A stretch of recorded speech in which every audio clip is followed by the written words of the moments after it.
안녕하세요. 책사입니다. 우리의 옛 이야기 시작하겠습니다. 옛날에 한 집안에 구대 독자가 살고 있었다. 워낙 손이 귀한 집안이라 집안 어른들은 하루라도 빨리 자손을 볼 요량으로 구대 독자 아들을 15 나이에 혼인을 시켰다. 이리 알아보고 저리 알아봐서 흠결이 하나도 없는 훌륭한 색시를 고른 참이었다. 나이는 신랑보다 많아서 18살이었다. 신랑은 상객을 대동한 채 말을 타고서 신부의 집으로 혼례를 치르러 갔다. 수많은 사람들이 지켜보는 가운데 혼례를 치르는데 신부가 유난히 땀을 많이 흘려서 힘들어하는 것 같았다. 여인네한테 혼례란 워낙 막중한 일인데다 어린 신랑한테 시집가려니 마음이 좀 산란한가 보다 싶었다. 신방을 지켜보던 사람들도 다 흩어지고 밤이 깊어만 가는데 신방에는 신랑과 신부 단둘만 있었다. 신랑은 옷을 벗겨야 한다는 말을 들었지만 어찌해야 될지 잘 몰라서 이리 살펴보고 저리 들춰보고 보면서 땀을 삐질삐질 흘리고 있었다. 신부가 심각한 표정으로 땀을 주르르 흘리는 참이니 무언가 말을 걸긴 걸어야 할 텐데 말이 입에서 쏙 갇혀서 맴맴 돌기만 하고 나오지 않았다. 그때 신부가 갑자기 배를 움켜쥐고 쓰러졌다. 신부는 배를 쥔 채 고통스러운 표정을 짓더니 신음을 하기 시작했다. 신랑은 어찌할 바를 모르고 허둥지둥거리다 사람을 불러야 한다는 생각에 문 밖으로 나가려 했다. 그러자 신부가 옷자락을 잡고서 말려 하는데 그 표정이 너무나 간절하였다. 할 수 없이 방을 지키고 허둥거리고 있노라니 신부가 한참 신음을 하며 애를 쓰다가 두 손으로 문고리를 잡고는 숨이 넘어갈 사람처럼 배를 힘을 주기 시작했다. 그러자 자리 사이로 무엇이 쑥 나오는데 어린아이가 분명했다. 어떨결에 아기를 받은 신랑은 언젠가 들은 대로 탯줄을 자르고는 얼른 아이를 수습해야 했다. 고추 달린 사내 아이였다. 신부는 그만 자리에 푹 쓰러지고 말았다. 체념한 듯 두 눈을 꼭 감고 눈물을 주르르 흘렸다. 첫날 밤에 갓난아기라니 기가 막혀서 여러 번 막힐 노릇이었다. 집안에서 속히 자식을 얻기를 원했다지만 이건 빨라도 너무 빨랐다. 자리를 박차고 나서서는 혼인을 무료로 돌리고 돌아가기에는 꼭 알맞은 일이었다. 하지만 구슬프게 눈물을 흘리는 신부 얼굴을 보니 신랑은 왠지 그렇게 할 수가 없었다. 그렇게 떠나고 나면 그 여인의 앞날은 어떻게 될지 불보듯 뻔했다. 희미한 촛불 아래로 있었지만 신부의 표정을 살펴보니 무언가 사연이 있는 것 같았다. 신랑은 신부와 아기를 바라보다가 무슨 생각이었었는지 방문을 밀치고 나가서 안채로 향했다. 장모님, 장모님, 저 좀 보세요. 장모가 얼핏 잠을 들었다가 화들짝 놀라 깨서는 무슨 큰일이 났나 싶어 뛰어나왔다. 장모님, 전 밤중에 밤참을 먹는 습관이 있어서 영 잠이 오지 않습니다. 미역국에 따뜻한 밥 한 그릇만 차려내주세요. 첫날 밤에 참 별일도 다 있다 싶어서 새사이가 하는 부탁인데 들어주지 않을 수가 없었다. 장모는 밥에 한 그릇 새로 말아 맑은 미역국을 따뜻하게 끓여서 신방으로 들어 보내주었다. 자, 들어요. 이걸 먹어야 나하고 오래도록 살 수 있어요. 신랑은 밥을 국에 말더니 숟가락을 떠서 신부 입에 넣어 주었다. 신부는 눈물을 뚝뚝 흘리면서 받아 먹었다. 그럭저럭 밤이 깊어가서 새벽이 가까워졌다. 신랑이 잠시 무언가 생각하더니 아기를 품에 안고서 자리에서 일어났다. 아무 걱정 말아요. 이 한마디만 남기고서는 신랑은 방문을 밀고 나가 몰래 신부 집을 빠져나갔다. 그는 샛길로 해서 동구 밖을 벗어나 냇가로 가더니 냇가로 가로지르는 나무다리 아래 한 구석에 아기를 싼 포대기를 살짝 내려놓았다. 그리고는 사람들을 눈피해서 다시 신방으로 돌아왔다. 닭이 울고 날이 새자 신랑은 이른 아침부터 본가로 돌아가겠다고 재촉하기 시작했다. 법대로라면 이틀을 더 머물러야 하지만 집에 계신 어머니가 걱정돼서 더 머물 수가 없다고 했다. 몸이 편찮으시는 걸 보고 왔는데 지난밤 꿈에 어머니 상여가 나가는 모습을 보았다는 것이었다. 길은 급하고 색시는 몹시 피곤해하니 한 열흘쯤 뒤에 보내주세요. 그 말과 함께 신랑은 신부집을 하직하고 상객으로 온 사람들과 함께 길을 나섰다. 큰 길로 나서서 냇가에 이르자 신랑이 갑자기 멈춰서더니 사람들한테 말했다. 저 다리 아래서 아기 울음소리가 들리는 것 같습니다. 가서 좀 살펴보세요. 사람들이 다리 아래 살펴보니 정말로 웬 갓난아기가 울고 있었다. 아이를 데려오자 신랑이 부친한테 말했다. 아버지, 신기한 일도 다 있지요. 어젯밤 꿈에 청룡이 제 몸을 휘감더니 이 다리 밑으로 들어갔답니다. 그러더니 이렇게 이 아이를 발견하게 되었어요. 이 아이는 하늘이 저한테 주신 게 불명하니 아들로 삼아서 키우겠습니다. 그 말을 들은 부친 또한 신기하게 생각하였다.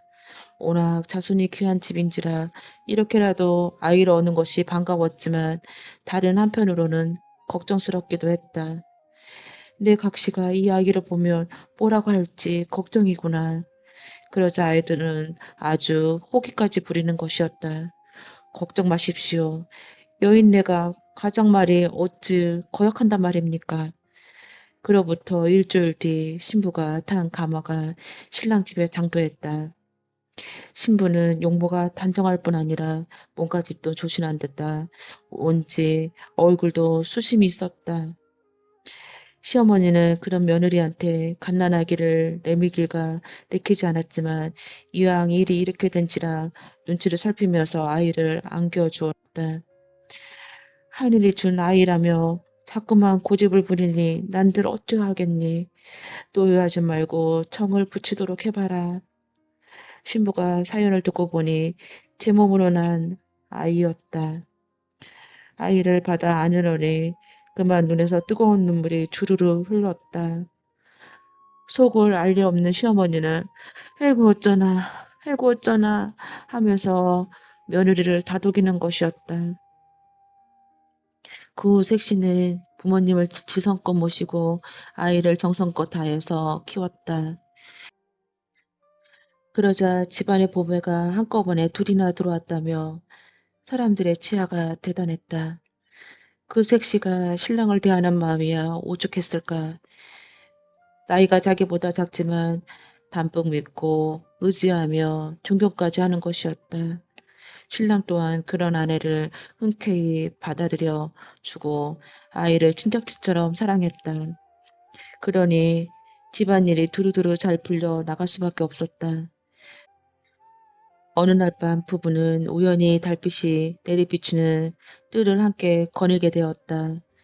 달을 바라보던 남편이 "그날도 저렇게 달이 밝았지." 하더니 넌지시 마음속에 담아두었던 말을 꺼냈다. "이제 다 지난 일이 되었으니 말해 주어요. 저 아이가 어떻게 가진 것인지." 그러자 아내가 깜짝 놀란 듯 하더니 이내 눈시를 붉혀졌다. 다 저의 행실이 조신하지 못하기 때문이지요. 부끄러울 따름입니다. 그러면서 아내는 사연을 털어놓기 시작하였다. 처녀쪽에 친구들과 함께 보는 날 밤 강으로 목욕을 갔더랍니다. 소변이 마려워 강가에 나와 소변을 본다는 것이 소피에 달이 언뜻 비추는 듯 하더니 갑자기 몸이 떨려오더군요. 그 뒤로 자꾸 배가 불러오더니 그만. 그러자 남자가 깜짝 놀라서 말했다. 아하, 그리 된 일이군요. 뭔가 사연이 있으리라고 생각했지만 그런 일이 있을 줄이야. 그렇다면 저 아이는 그래. 전에 어디서 들은 얘기가 있어. 가만히 기다려봐요. 남자는 양푼에 깨끗한 물 한가득 떠오더니 아이를 안고 나왔다. 그가 바늘로 아이 손끝을 따서 피 세 방울을 양푼에 물에 떨어뜨리자 그 피가 한데 모이더니 양푼에 비친 달그램자처럼 맞추어 빨간 동그라미가 이루어졌다.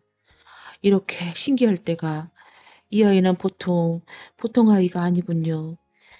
그러면 남자는 아내의 손을 꼭 잡았다. 아내의 얼굴에도 환한 미소가 퍼졌다. 그 부부는 그 아이 말로 삼형제를 더 두었다. 다들 용모가 출중하고 재주가 뛰어난 아이들이었다. 하지만 재주가 뛰어나기로는 역시 맏아들이었다. 그가 타고난 재주에 많은 노력까지 더해서 과거에 급제하여 벼슬길에 나가니 집안의 큰 경사였다. 그 형의 이금에 얻어서 동생들 또한 차례로 관직을 나갈 수 있었다. 자손이 귀하던 그 집안에 그 뒤로 삼정승 윗반서가 나왔다고 한다. 안녕하세요. 책사입니다. 우리의 옛 이야기 시작하겠습니다. 암자의 생활은 대체로 평화로웠다. 끼니 때가 되면 부필이 소박하지만 따뜻한 밥상을 내왔다. 기거하는 방은 단출해 살림살이라고는 이부자리 한 채가 고작이었다. 그래도 비바람과 추위를 피하는 데는 부족함이 없었다. 때때로 들려오는 우생의 연부려있는 소리는 손놈이의 어지러운 마음을 고요하게 가라앉혀 주었다. 불필이라는 이름은 아무한테도 필요하지 않겠지만 자라서 꼭 필요한 사람이 되라는 의미로 우생이 붙여준 이름이라고 했다. 캐묻지 않았는데도 불필은 이런저런 제 사정을 미주알 고주알 잘도 털어놓았다. 그런데 형은 부모님 살아계셔? 형제는? 한참 동안 제 얘기를 늘어놓다 말고 물었다. 어머님만 계셔. 그리고 여동생이 둘. 좋겠다. 불필이 아이답지 않게 한숨을 푹 내쉬었다. 너는 무생 스님이 계시잖아. 그건 그렇지만 게다가 넌 앞으로 뭘 해야 될지 알고 있잖아. 난 전혀 모르는데. 손놈이가 일부러 불필의 어깨를 툭툭 쳤다. 형은 뭘 할지 선택할 수 있잖아. 나는 처음부터 그런 건 없었는데. 불필이 제법 어른스럽게 대꾸했다.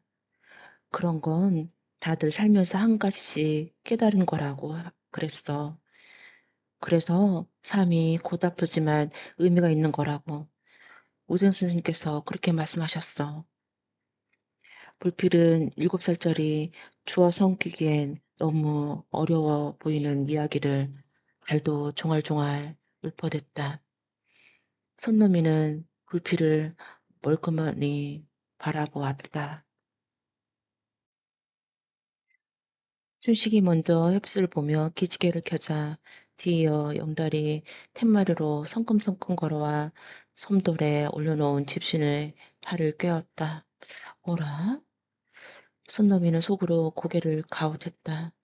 영란은 분명 다리를 다쳤었는데 멀쩡한 걸음걸이를 보니 전혀 다친 사람 같지 않았다. 불길한 예감은 딱 맞아떨어졌다. 이틀 뒤 이른 아침 영달이 조반을 드는 큰 스님 방으로 허겁지겁 뛰어들어왔다. 평소처럼 한쪽 자리를 질질 끌면서 스님 혹시 춘식이를 못 보셨습니까? 영달은 얼굴이 벌개져 달라올라 있었다. 못 봤는데 왜 그러나? 아침에 일어나 보니 순식이 온데간데 없이 사라졌지 뭡니까? 근처 어디 산책이라도 나갔나 보지. 우생이 태평스럽게 대꾸했다. 그렇다면 다행인데 그게 영달이 말을 못 잇고 우물쭈물했다. 밤이 깊도록 춘식은 돌아오지 않았다. 영달은 홍문을 가시고 나선 내내 잔뜩 굳은 얼굴로 뭔가 골똘히 생각하는 것 같았다. 암자에 머물던 식객이 흔적도 없이 자취를 갑tud 탓에 우생도 적지 않지 심란해 보였다. 평상시랑 다를 바 없는 불필이 하나밖에 없었다.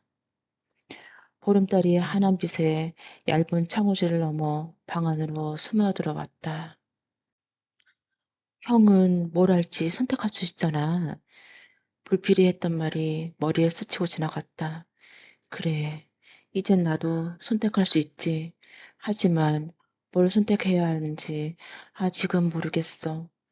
생각에 잠긴 사이 밤은 꽤 깊어갔다. 시간이 얼마나 흘렀을까? 이상한 일이었다. 오, 오. 망설이던 손더미는 조심스럽게 문손잡이를 잡아 밀었다. 소리는 본당 앞에서 나고 있었다. 손더미는 두근거리는 가슴을 진정시키고 살금살금 본당 쪽으로 발을 내디뎠다. 다가갈수록 소리는 점차 더 또렷해졌다. 저마치, 저만치 앞에 희끄무한 것이 보였다. 손노미는 고목 뒤에 몸을 숨기고 그것의 정체를 살펴보았다. 우, 우. 소리를 내는 이는 몸집이 그리 크지 않았다. 저보다 훨씬 작고 약해 보였다. 땅바닥에 웅크리고 앉아있던 그것이 천천히 몸을 일으켰다. 허리를 펴고 서자 주름진 하얀 치맛자락이 시야에 들어왔다. 저건 손놈이가 저도 모르게 숨을 삼켰다. 희끄무레한 형체의 정체는 여자였다. 하얀 옷을 입은 여자. 대체 여인은 왜 한밤중에 여자 혼자 이런 곳을 돌아다니고 있는 거지? 게다가 저렇게 괴상한 소리를 내면서 설마 귀신인가? 손노미는 밤새 잠들지 못하고 주책였다. 대체 그 여자는 무엇이었을까? 본당에 들어갔느냐는 우생의 말에 하얗게 질러 손을 내줬던 영달의 모습이 떠올랐다. 그렇다면 영달은 혹시 우생 몰래 본당에 들어갔다가 거기서 요상한 걸 본 게 아닐까? 더욱이 영달은 무언가를 알고 있는 듯 보였다. 일어나셨나요? 안에선 아무런 기척이 없었다. 아직 자는 건가? 손노미는 고개를 가웃했다. 그러고 보니 방 안에선 여전히 기척이 없었다. 혹시 그도 사라지는 걸까? 춘식처럼. 손노미는 빈 방이 마치 영달과 춘식을 집어삼킨 마귀의 입속처럼 느껴져 소름이 돋았다. 영달이 안 보인다고? 손노미가 심각하게 말했는데도 우생은 어쩐지 딱히 걱정하지 않은 눈치였다. 말 한마디 없이 떠나는 객들이 생각보다 많단다. 다들 사정이라도 있는 법이지. 손노민의 우생을 빤히 쳐다보았다. 우생은 영달이 사라진 게 분명한데도 아무런 동요가 없었다.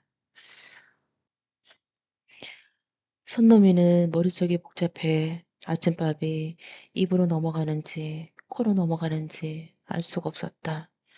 형, 무슨 생각을 그렇게 골똘히 해? 돌아보니 불필이 제 앞에 앉아 있었다. 음, 너 혹시 불필은 회개한 걸 본 사람 마냥 손노미를 멀거니 바라봤다. 손노미가 무슨 말을 하는지 도통 모르겠다는 얼굴이었다. 그럼 밤중에 괴상한 소리를 들은 적 있어? 불필이 이번엔 세차게 고개를 흔들었다. 오생 스님이 그러는데 난 한 번 잠들면 누가 업어가도 모른대. 손노미는 한숨을 내쉬었다. 그런데 거긴 큰 그림밖에 없는데? 불필이 심트렁하게 대꾸했다. 그림이라고? 어떤 그림? 그게 불필의 대답은 중간에서 뚝 끊겼다. 불필이 이놈! 하라는 공부는 안 하고 또 여기서 괴로움을 피고 있는 거구나. 오생은 기척도 없이 다가와 둘의 곁에 서 있었다. 그렇게 계속 괴로움 피우면 바보 된단다. 아침상을 물린 선놈이는 마음의 결정을 내렸다. 이 남자엔 분명 이상한 것이 있어. 하루빨리 이 남자를 떠나야 한다. 선놈이는 그렇게 핑계를 대고 문을 향해 다가갔다. 금단의 영역으로 향하는 발걸음은 두려움과 기묘한 설레임으로 비틀거렸다. 문 앞에 다다른 손놈이는 저도 모르게 축축해진 손바닥을 바지춤에 비벼 닦았다. 숨을 한 번 고르고 문고리를 당기자 문은 허무할 정도로 쉽게 열렸다. 문을 열자 진한 향내가 먼저 코끝을 찔렀다. 암자 곳곳에 밴 사찰의 특유한 향이었다. 방 한가운데는 금빛 불상이 결자부자를 들고 앉아 있었다. 온화한 미소 대신 엄숙하게 굳은 표정이 어딘가 모르게 낯설게 느껴졌다. 손노미의 시선이 불상 너머 벽으로 향했다. 색감부터 눈에 떼기 어려울 정도로 강렬했다. 이글이글 타오르는 불덩이에 표현한 색, 금방이라도 그림을 다 태워버릴 것처럼 생생하게 그려진 불이 시커먼 먹구름 아래 비처럼 후두둑 떨어지고 있었다. 불빛은 신의 분노처럼 무자비하게 그림 속에 세상에 떨어졌다. 한 남자는 얼굴과 팔에 불을 맞고 비명을 지르고 있었다. 시커멓게 타들어가는 피부가 너무나도 생생하게 묘사돼 살이 타는 역한 냄새까지 나는 것 같았다. 그들의 고통이 너무나도 생생하게 와닿는 손노미는 차라리 눈을 지끈 감고 말았다. 하지만 이상하게도 그림에서 눈을 뗄 수가 없었다.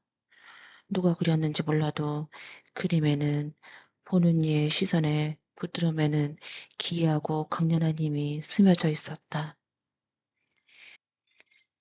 그림 한 귀퉁이에 불빛을 피해 처마 밑에 숨어있는 두 남자도 그려져 있었다. 어쩐지 두 남자 얼굴이 낯이 익은 것 같아 손노미는 그림을 자세히 들여다보았다. 아니, 저 사람들은 숨이 탁 막혔다. 춘식과 영달이었다. 믿을 수가 없어. 몇 걸음 더 가까이 다가가 다시 봐도 분명히 그들이었다. 쪼그리고 앉아있는 그림 속의 영달은 천천히 고개를 움직여 손놈이 쪽을 쳐다보았다. 이곳에서 꺼내달라는 듯 애타는 눈길로 손놈이는 저도 모르게 비명을 지르며 뒷걸음쳤다. 그림이 움직이다니 그런 일이 있을 수가 없어. 이건 착각일 거야. 하지만 착각이 아니었다. 도대체 이 그림은 대체 뭐야? 등골이 빳빳해지고 처음 겪어보는 공포가 물려왔다. 놀라서인지 두려워서인지 발을 뗄 수가 없었다. 이봐, 저기 누구야? 누군가 손놈이에게 말을 걸었다. 그럴 리 없다고 생각하고 고개를 내저었지만 고통을 참느라 이를 악물고 내뱉은 험악한 목소리는 분명 그림 속에서 들어오고 있었다. 우리를 살려줘, 구해줘, 도와줘, 제발. 벼랑간 여기저기 사람들의 소리가 지르기 시작했다. 신음하면서 숨을 헐떡거리면서 한 번도 들어본 적 없는 끔찍하고 처절한 비명이었다. 귀를 막고 싶었다. 한기가 손놈이의 온몸을 타고 흘렀다. 분노와 고통이 몸부림치는 사람들의 금방이라도 그림 속에서 튀어나와 자신의 멱살을 태워줄 것 같았다.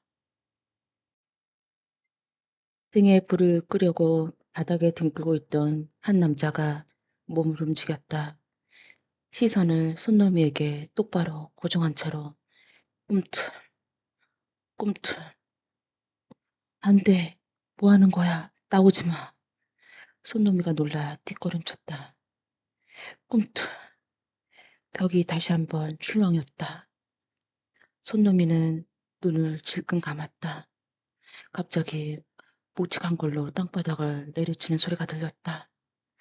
한 번 더 내리치는 소리가 들리자 그림 속 인간들이 움직임이 일제히 멈췄다. 그 상태로 그대로 그림 속에 못 박혔다. 둘 다 각각 한 손에는 삼지창을, 다리는 한 손에는 커다란 몽둥이를 들고 있었다. 꼬두나찰, 마두나찰이었다. 나루차에서 자란 손놈이는 두 나찰의 존재가 낯설지 않았다. 두 나찰이 다시 한번 삼지창으로 땅바닥을 내리찍자 미련을 버리지 못한 눈길로 손놈이를 보던 그림 속의 인간들이 마침내 시선을 거두고 원래의 자리로 천천히 돌아갔다. 그들의 시선이 가시자 이번엔 소와 말을 닮은 두 나찰의 커다란 눈망울이 자신에게로 움직였다. 손놈이는 저도 몰래 침을 꼴깍 삼켰다. 손놈이는 잠깐 사이에 꿈을 꾼 것 같은 기분이었다. 너무나도 끔찍하고 회개한 꿈을. 이게 정말 꿈일까 생시일까 싶어 손놈이는 넋놓고 두 눈만 끔뻑거리고 있었다. 기어이 그림을 보고야 말았구나. 등 뒤에서 우상의 목소리가 들렸다. 그림은 대체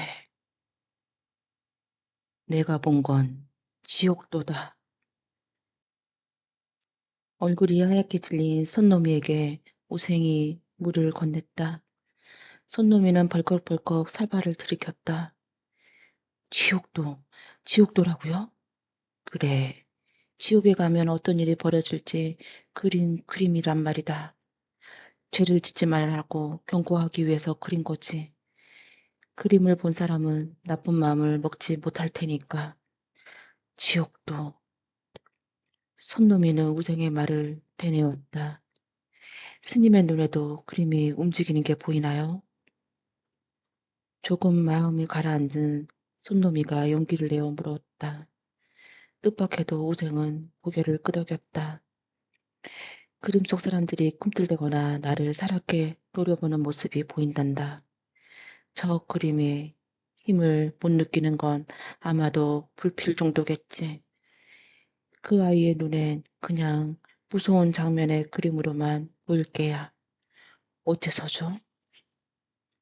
죄를 짓지 않아 마음이 깨끗할 테니까. 우생이 잠깐 뜸을 들였다가 쓸쓸하게 덧붙였다. 더 나이가 먹고 마음의 때가 타면 그때는 뿔필이도 그림이 움직이는 걸 보게 되겠지만 말이다. 불가해한 말이 나오자 둘 사이엔 어색한 침묵이 흘렀다. 그런데 어떻게 그림이 움직일 수가 있는 거죠? 손놈이가 아까부터 줄곧 궁금했던 걸 물었다. 이야기하자면 길구나. 우생이 착잡한 시선으로 손놈이를 바라보았다. 하지만 그림을 보아버렸으니 계속 숨길 수만은 없겠지. 저 그림은 내가 태어나기도 전에 이 암자에서 머물렀던 어떤 무명 화가가 그린 그림이다. 마침내 무겁게 입을 연 우생은 암자에 처음 세워진 그날 더듬어 올라갔다. 우생에 기거하는 남자는 세워진 지 지금으로부터 60여 년 전 일이었다. 부처님의 은덕으로 병에 걸려 죽을 뻔한 3대 독자 아들을 살린 부자가 저를 지으라며 큰돈을 시주한 덕분이라고 했다. 그러던 어느 날 마을에 내려갔다 올라오던 진명은 길가에 정신을 잃고 쓰러져 있는 남자를 발견해 들쳐업고 암자로 돌아왔다. 남자는 꼬박 이틀을 인사불성으로 누워있다가 간신히 눈을 떴다. 진명에게 목숨을 구해줘 감사하다는 인사를 올렸지만 정작 살아난데 안도하거나 감격한 얼굴은 아니었다. 남자의 얼굴은 박현이라고 했다. 누구에게나 말 못한 사연이 있을 테니까 가족과 불화가 있을 수도 있고 형편이 찢어지게 가난해 곧 죽을 사람의 약값이라도 덜 자는 애틋한 마음으로 일부러 집을 나갈 수도 있다. 박현이 정신을 잃고 쓰러져 있는 곳은 함께 있길래 챙겨온 물건이었다. 박현의 가슴을 쓸어내리며 보따리를 풀었다. 조촐한 보따리 안에는 옷 두어 벌과 붓 한 자루, 목과 물감 따위의 화구가 나왔다. 화가셨군요. 진명이 반색을 했다. 네. 대답하는 박현의 표정이 어쩐지 어두웠다. 그 뒤로 박현은 한동안 암자에 머물렀다. 예술가는 성격이 괴팍하고 예민해 타인과 잘 어울리지 못한다고 들었는지라 진명은 조금 걱정스러웠다. 하지만 그는 예의 바르고 못난 구석이 없었다. 그렇다고 함께 지내기 쉬운 사람이냐 하면 그건 아니었다. 술을 탐닉하는 버릇이 있었기 때문이었다. 박효는 낯빛이 누렇게 뜬 것도 아마 술이 많이 마셔 간이 망가진 탓이라고 우생은 생각했다. 그런 지경에도 그는 눈만 뜨면 술을 찾았다. 그러던 어느 날 진명이 법당에서 기도를 올리는 틈을 타 몰래 술을 마시러 나갔던 박현이 만시창이가 돼 돌아왔다. 저 상태로 혼자 돌아온 게 용하다 싶을 정도로 몸은 성한 곳이 없었다. 진명이 부축해 방으로 들어가려 했다. 박현은 고개를 젓더니 바닥을 짚고 성취하는 몸을 일으켰다. 그 몸으로 어딜 가려는 겐가. 그림을, 그림을 그려야 되겠습니다. 박현이 제 입으로 그림을 그리겠다고 한 건 이곳에 온 이래 처음이었다. 화가는 짐보다리에서 화구를 꺼내 챙겨들고 본당으로 들어가 문고리를 걸어 잠궜다. 진명은 방해하지 말라는 뜻으로 받아들였다. 그로부터 꼬박 하루 밤낮이 흘렀다. 깊은 어둠을 거치고 동력 하늘이 밝아올 무렵 굳게 닫혔던 본당의 문이 유난히 큰 소리를 내며 열렸다. 진명이 밥을 먹어가면서 하라고 여러 번 두드려도 열지 않았던 문이었다. 진명은 문소리에 허겁지겁 본당으로 달려갔다. 피기가 가신 창백한 얼굴에 눈이 퀭한 박현이 금방이라도 쓰러질 듯 벽에 손을 짚은 채 서 있었다. 자네 괜찮은 건가? 진명의 시선이 박현의 등 뒤에 보이는 벽화에 가닿는 순간 충격에 말을 잊었다. 숨이 막힐 정도로 압도적인 그림이었다. 눈이 아리게 시뻘건 불빛, 하늘에서 떨어지는 불을 맞고 고통에 몸을 뒤틀린 인간들의 모습이 너무나 생생하게 묘사돼 마치 눈앞에 그 일이 실제로 벌어지고 있는 것 같았다. 살이 타는 냄새가 코를 찌르고 고막을 찢는 비명의 귓가가 흔들리는 듯했다. 고개를 돌려버리고 싶을 정도로 참혹한 장면이었지만 그림은 눈에 뜰 수 없을 만큼 너무나 강렬했다. 참으로, 참으로 대단하네. 한동안 말을 잇지 못했던 지명이 겨우 감탄사를 내뱉었다. 마음에 드시다니 다행입니다. 백지장처럼 새하얗게 질린 박현의 얼굴에 만족스러운 듯 미소가 언뜻 스치고 지나갔다. 그리고 박현은 쓰러졌다. 사늘한 손바닥이며 푸른 입술을 보건대 그의 명줄이 얼마 남지 않은 게 확실했다. 눈을 뜬 건 그날 저녁, 늦은 저녁이 다 될 무렵이었다. 정신이 좀 드는가? 곁에서 용태를 살피던 진명이 그의 여인 손을 덥석 쥐었다. 스님, 힘겹게 눈꺼풀을 들어 올린 박현은 다행히 스님을 알아보는 것 같았다. 예서 말할 필요가 없네. 그냥 누워있게. 저는 얼마 못 가 죽겠지요. 목소리를 내는 게 힘겨운지 입에서 말들이 띄엄띄엄 나왔다. 진명은 굳이 그의 말을 부인하지 않았다. 죽기 전에, 죽기 전에 고백하겠습니다. 고백이라니. 저, 저 그림은 지옥도는, 지옥도는 분명 그림이 아닙니다. 아무렴 보통 그림이 아니지. 내가 비록 그림의 문외한이긴 하나 머리털 나고 저렇게 훌륭한 그림은 처음 보네.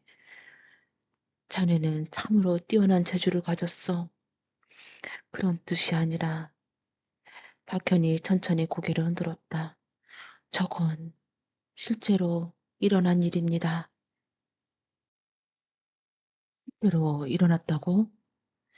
진명이 무슨 의미인지 몰라 눈썹을 치켜떴다. 저런 지옥에서나 벌어질 법한 일이 실제라니 그게 말이나 되는 소린가? 아마 지금쯤 일어나고 있겠죠. 혹은 조만간 벌어지거나 도통 무슨 뜻인지 진명은 이해가 되지 않았다. 말짱한 정신으로 하는 말입니다. 도저히 믿을 수 없다는 그 눈초리로 진명의 표정을 보며 박현이 덧붙였다. 제가 그린 그림은 언젠가 모두 현실이 되어버렸지요. 그림이 현실이 되다니 그게 무슨 뜻인가? 숨이 목구멍까지 차올랐는지 박현은 잠시 말을 멈췄다.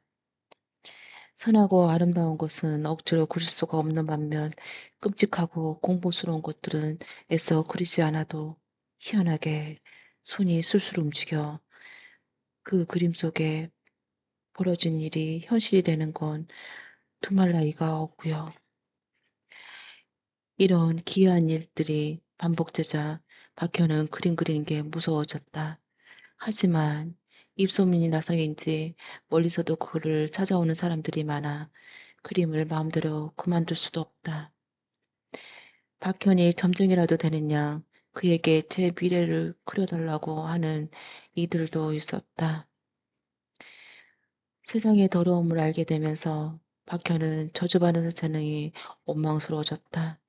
술을 마시기 시작한 건 아마 그 무렵 때부터였다.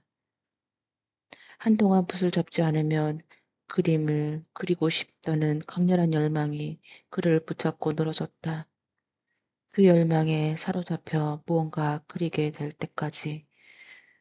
그러면 또다시 그 그림을 보고 괴로워하는 악순환의 연속이었다. 지독한 괴로움이 밀려오는 만큼 비워내는 술병도 늘어만 갔다. 처음엔 이것저것 가리지 않고 그리던 아들은 언젠가부터 이물 아래 정착하는 것처럼 보였다. 아들의 그림 속의 사람들은 금방이라도 종이 밖으로 튀어나올 것처럼 생생했다. 아들은 사람의 배우자를 보지도 않고도 정확하게 그리는 희한한 재주를 갖고 있었다. 자신의 능력을 묘한 방식으로 대물림 받은 것 같았다. 얼마 안가 그의 집은 어린 아들에게 미래의 배우자를 그려달라는 몰려드는 사람들 때문에 문지방이 다 닳아 없어질 지경이었다. 아들이 무럭무럭 커갈수록 저주받은 재능이 점점 더 빛을 발할 수도 박혀는 아들을 보는 게 괴로워 견딜 수가 없었다. 아들 앞에 펼쳐질 미래가 마치 눈앞에 선하게 보는 것만 같았다. 괴로움을 잊기 위해 그는 술독에 파묻혀 살았다. 그러는 새 몸속의 병은 더욱 깊어 자리를 잡고 있었다. 살 날이 길지 않다는 걸 깨달은 박현은 도망치듯 집을 나왔다. 진보다리를 꼬리는데 손이 저도 모르게 제일 먼저 화구로 향했다. 그런 제 손을 내려다보며 박현은 탄식했다. 집을 떠나 지방을 떠돌아다니던 박현은 산속에서 정신을 잃고 말았다. 그리고 무슨 인연에 이끌렸는지 진병이 눈에 띄어 암자까지 오게 된 것이었다. 그런데 화가는 왜 저런 지옥도를 그린 건가요? 자신의 그린 그림을 현실이 될 거라는 걸 알고 있으면서 지옥을 보았으니까요. 네? 예상치 못한 답변에 손놈이가 눈을 크게 떴다.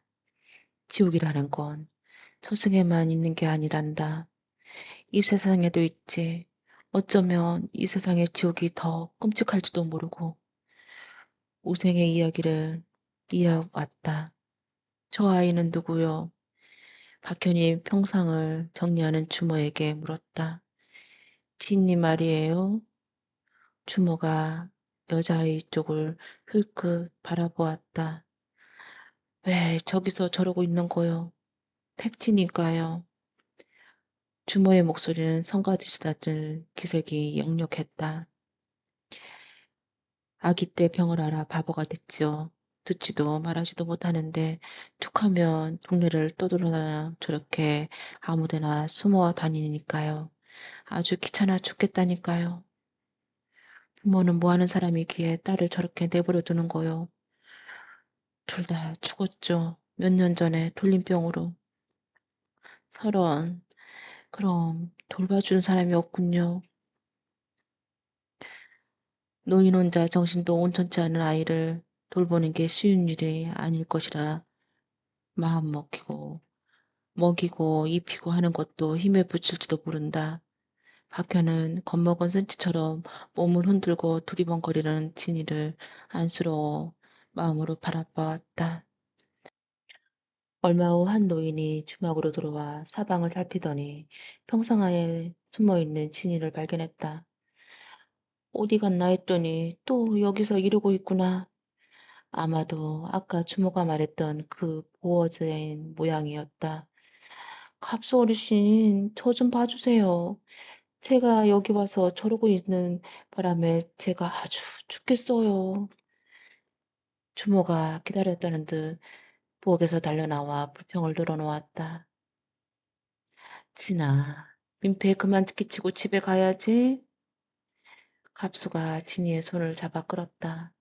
진이는 뭐라고 웅얼거리며 몸을 틀었다. 싫다며 버티는 것 같았다. 질질 발을 끌던 진이가 무슨 생각을 들었는지 갑자기 뒤돌아 박연을 바라보았다. 둘의 시선이 잠깐 마주쳤다. 진이의 집은 마을 어귀에서도 한참 더 들어가야 했다.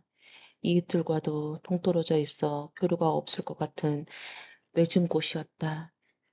동네 안악들은 오가다가 한 번씩 들여다볼 수 있는 곳이면 좋으련만 박연은 그마저 안타까운 마음이 들었다. 가까이 다가가자 열린 문 사이로 갑수 목소리가 희미하게 들렸다.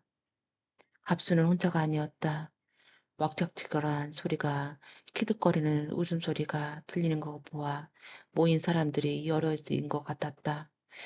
이런 데서 뭘 하는 거지? 남자 5명이 오늘 그리듯 빙 둘러 서 있었다. 동년배처럼 보이는 남자가 이죽거리며 막 몸을 일으킨 남자에게 말했다. 하필 내 차례인데 진이 저것이 도망쳤잖아. 오래 기다렸으니 그만 재미를 봐야 할 거 아닌가. 진이라고? 박현의 눈을 부름 떴다. 쭉, 축 처져 바닥에 드러누워 있는 진이의 모습이 그때서야 눈에 들어왔다. 치마가 위로 들쳐 올라가 하얀 면다리가 그대로 드러나 보였다. 가슴팍의 옷구름도 이리저리 풀어 헤쳐진 상태였다. 헝클어진 머리카락에 얼굴이 뒤덮인 진이는 정신이 잃었는지 꼼짝도 않고 누워 있었다. 백현은 온몸을 와들와들 떨었다. 정신을 잃은 것처럼 보였던 진이가 벼랑간 우우 우우 소리를 내며 몸을 뒤틀었다. 욕망에 눈멀고 양심에 마비되는 마귀. 이게 바로 지옥인가? 나쁜 짓을 한 자들을 죽어서 가는 곳은 지옥이 아니다. 이 자들이 있는 세상, 여기가 바로 지옥이다. 그래, 너희들한테 어울리는 지옥을 만들어주마. 그 속으로 영원히 살 수 있도록 해주마. 정신이 아득해지는 와중에 박현은 이를 악물었다. 박현은 비틀거리는 걸음을 옮겨 암자를 향해 걷기 시작했다. 스님, 마지막으로 부탁이 있습니다. 박현이 흐려지는 시선으로 진명을 바라보았다. 친이를, 친이를 돌봐주세요. 그 아이가 다시는 그런 일이 당하지 않게. 박현은 끝까지 말을 잇지 못했다. 장례를 치러주고 며칠이 더 지나서야 진명은 박현이 말했던 마을을 찾아갔다. 죽은 이의 말을 곧이곧대로 믿은 건 아니었다. 그림으로 그린 그 현실을 대고 지옥도처럼 하늘에서 부피가 내린다는 이야기를 어찌 믿을 수가 있겠는가. 죽어가면서 정신이 혼미해진 박현의 헛소리를 했을 것이다. 하지만 단 하나 진리의 이야기만은 흘려들을 수가 없었다. 마을은 아무도 살지 않는 곳처럼 으슬렁스러웠다. 마을에 큰 화재가 났는지 집집마다 석거리와 벽면이 시커멓게 그을려 있었다. 아니 이건 저도 모르게 불비가 내린 박현의 그림이 떠올리면서 진명은 온몸에 소름이 돋았다. 이보시오. 혹시 이 마을에 무슨 일이 있었소? 진명이 마침 지나가는 젊은 여자에게 붙들고 물었다. 있었죠. 있었다마다요. 하늘에서 불비가 내렸는데요. 하늘에서, 하늘에서요. 여자가 내뱉듯이 말했다. 불비라고요? 진명은 머리를 세게 얻어맞은 기분이었다. 생각만 해도 진저리가 쳐지는 여자는 벼랑과 훔친 몸을 떨었다. 사납게 여자의 눈에 공포의 빛이 스쳐만 갔다. 모두 타 죽거나 크게 다쳤거나 했죠. 불피를 맞은 피해자는 대부분 바깥 일을 하는 남종네들이었지만 한 여자도 없지는 않았습니다. 여자의 남편도 죽은 사람 중에 하나였습니다. 진명은 가슴이 아렸다. 하지만 찾을 수 없으니 아쉬운 마음을 안고 혼자 암자를 돌아올 수밖에 없었다. 벽에 그리는 그림이 한때 그곳에 무슨 일이 벌어졌는지 생생하게 말해주고 있었다. 진명이 지옥도에 이상한 힘이 있다는 걸 깨달은 건 그로부터 몇 달 뒤였다. 암자에 잠시 머물던 사내 하나가 그림 속에 빨려 들어갔기 때문이었다. 워낙 순식간에 벌어진 일이라 명조차 어떻게 손을 쓸 수가 없었다. 암자에 잠시 머물던 사내 하나가 그림 속으로 쑥 빨려 들어갔다. 그 뒤에도 비슷한 일이 몇 차례 더 일어났다. 절에 머물던 사람이 갑자기 사라졌다 싶으면 어느새 그림 안에 들어가 있었다. 그림에 끌려 들어간 이들은 알고 보면 하나같이 용서받지 못할 죄를 지은 자들이었다. 사람을 죽이거나 강도짓을 하거나 아녀자를 겁탈하거나 박현의 기이한 재능인지 하늘에 악인을 내리는 형벌인지 하늘 품고 죽은 진이의 온망 때문인지 몰라도 벽 속의 그림을 갇힌 자들의 세월을 갈수록 하나씩 늘었다. 분명히 불비가 내린 마을에서 진이를 찾지 못한 채 돌아왔다는 말은 거짓말이었다. 진명은 갑순의 헛간 안에 숨어 있어 겁에 질려 오돌오돌 떨고 있는 진이를 발견해 암자로 데려왔다. 얼마 후 진이의 배가 불러오기 시작했다. 진명이 그녀를 암자를 데리고 올 때에는 몰랐는데 그쯤부터 이미 진이의 뱃속에는 아기가 자라고 있었던 모양이었다. 물론 누구의 아이인지 알 수 없었다. 진명은 낳은 핏덩이 아기를 받아들고 우생이라고 이름을 붙여주었다. 이 아이의 아비가 누군지는 모른다. 하지만 아기가 어리석음 속에서 태어났는지 사실 하나만큼은 분명했다. 아기를 잉태시킨 건 이기적인 욕망에 눈내문 인간의 하찮았고 하찮은 어리석음이었다. 오생이 승려로 승전한 동안 진이도 암자에서 차츰 제자리를 찾았다. 세월이 흘러 진이도 나이를 먹었다. 오생은 흰머리가 늘어가는 어머니를 보면서 이젠 그녀의 마음속의 상처가 완전히 아물었다고 생각했다. 하지만 그건 착각이었다. 어느 날 오생은 본당 앞에서 슬피 우는 진이를 발견했다. 암자에 머물던 객들이 지옥도 속으로 들어간 날이었다. 누군가 지옥도 속으로 빨려 들어가고 나면 진이는 어떻게 그걸 알았는지 본당 앞에서 한참 흥고코를 하곤 했다. 진이가 눈물을 흘리는 까닭을 오생은 정확히 알 수 없었다.